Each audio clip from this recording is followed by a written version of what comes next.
कुछ खबरें आलमी मंजरनामे से। चीन और फ्रांस के सदूर की पेरिस में मुलाकात के बाद मुश्तरका प्रेस कॉन्फ्रेंस। चीनी सदर ने फलस्तीन इसराइल तनाज़े और यूक्रेन बहरान पर चीन का मौक़िफ़ बयान कर दिया। चीनी सदर ने एक नई सर्द जंग को भड़काने की हर कोशिश की भी मुखालफत कर दी।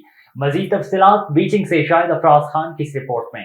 चीनी सदर शी जिनपिंग और फ्रांसीसी सदर एमानुएल मैक्रोन ने पेरिस के एलेसी पैलेस में मुज़ाकरात के बाद मुश्तरका तौर पर सहाफ़ियों से मुलाकात की। शी जिनपिंग ने कहा कि चीन, फ्रांस और दुनिया के दीगर ममालिक के साथ बाहमी एहतराम की बुनियाद पर दोस्ताना और ताउन पर मबनी ताल्लुकात को फ़रोग़ देने, हवा और बारिश के बावजूद साथ साथ आगे बढ़ने और मुश्तरका तौर पर एक बेहतर मुस्तक़बिल तश्कील देने के लिए काम करने पर आमादा है।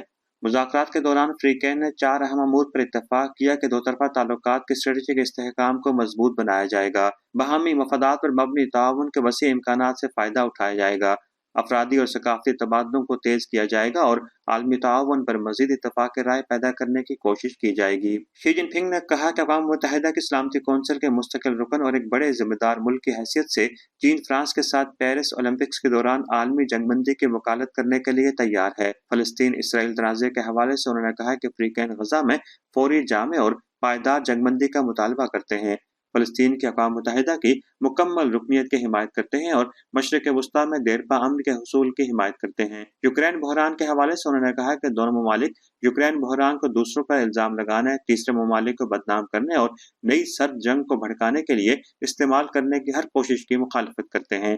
माहिरीन के नज़दीक ये दौरा, जहाँ पर चीन और फ्रांस के ताल्लुकात में बेहतरी और मुख्तलिफ शोबाजात में अमली ताउन को आगे बढ़ाने में इंतहाई मददगार है, वहाँ पर मसला फ़लस्तीन और यूक्रेन बहरान के हल के हवाले से भी आवाज़ों का बुलंद होना आलमी इस्तेहकाम में नुमाया अहमियत रखता है। शाहिद अफराज खान, बीजिंग। हमास की जानब से जंगबंदी मुआहदे की तजावीज़ मंजूरी के बावजूद इसराइल ने रफा पर हमला कर दिया। एक घर पर बमबारी के नतीजे में 5 बच्चे शहीद हो गए। गैर मुल्की मीडिया रिपोर्ट्स के मुताबिक हमास ने गजा जंगबंदी की तजावीज़ मंजूर कर से सालसों को जंगबंदी की मंजूरी से आगाह कर दिया।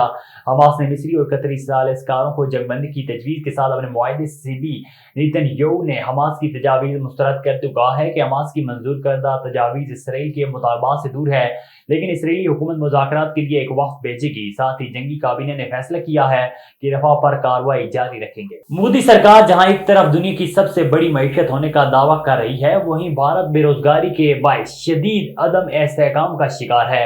मोदी सरकार के ज़ेर इक़्तिदार भारत में बेरोजगारी और गुर्बत इंतहाई संगीन हद तक पहुंच गई। मोदी सरकार के भारत से बेरोजगारी खत्म करने के तमाम तर दावे झूठे साबित होने लगे।